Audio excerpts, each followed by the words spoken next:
Welcome! In this video tutorial, we're going to have a look at how to calculate a rank in Excel. Based on the calculation, you'll be able to compare data of any size and determine their position within the data group. Ready to dive in?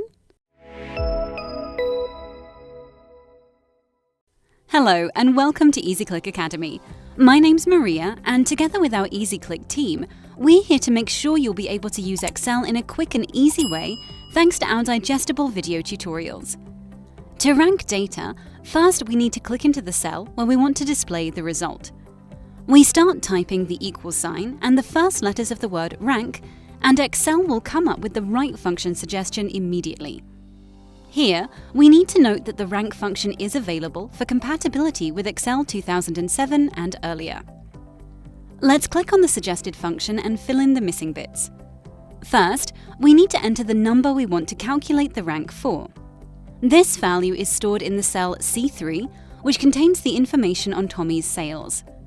We can add a comma, and now we need to include all the numbers of the dataset which we want to compare and evaluate, and against which we want to determine Tommy's position within the ranking. So here, we'll select the sales by the rest of the salesmen. However, we need to be careful not to forget to lock the reference to this set of data.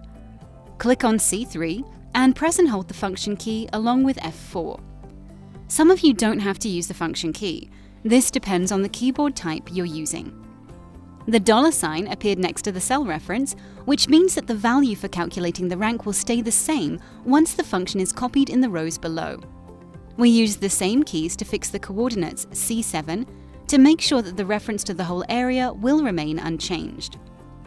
If we copy the rank function to the rest of the rows below, the reference to the relevant cells won't change, which is important as we want to find out the rank for each of the salesmen, so we need to keep the set of data the same in each calculation. If you're interested to know more on how to use the absolute cell reference in Excel, check out a separate video tutorial, the link to which is in the description below. But let's move on now and add another comma. Now it's time to specify whether we want the rank to be descending or ascending. If we go for descending, the highest number on the list will become number 1, and the lowest sales count will be the last in the rank.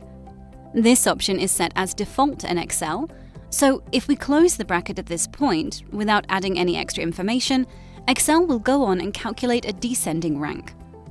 To calculate the ascending rank, we need to choose the option ascending. In that case, the lowest number will become number 1, and the highest number will be marked as the last in the ranking. Let's go for descending now. Click on it, close the brackets, hit enter, and here we are. You can see the position of Tommy's sales compared to the sales by the rest of the salesmen. Copy the function simply by dragging the bottom right-hand corner of the cell containing the complete formula, and the ranking for other salesmen appears right away.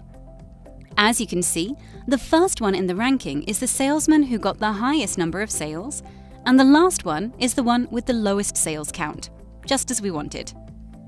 There's one important thing to be aware of. If there are two values which are the same within the selected data area, Excel will do the evaluation in a specific way.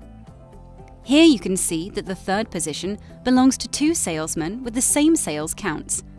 They've been both put in the same rank, which is 3, but since there are two people with the same numbers, Excel skipped position 4 and the ranking continues with position 5. If there were 3 identical values on the same position, the following 2 places would get skipped, so make sure to keep this rule in mind when calculating a rank in Excel.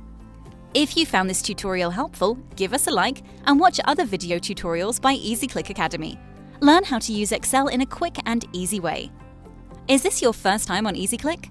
We'll be more than happy to welcome you in our online community.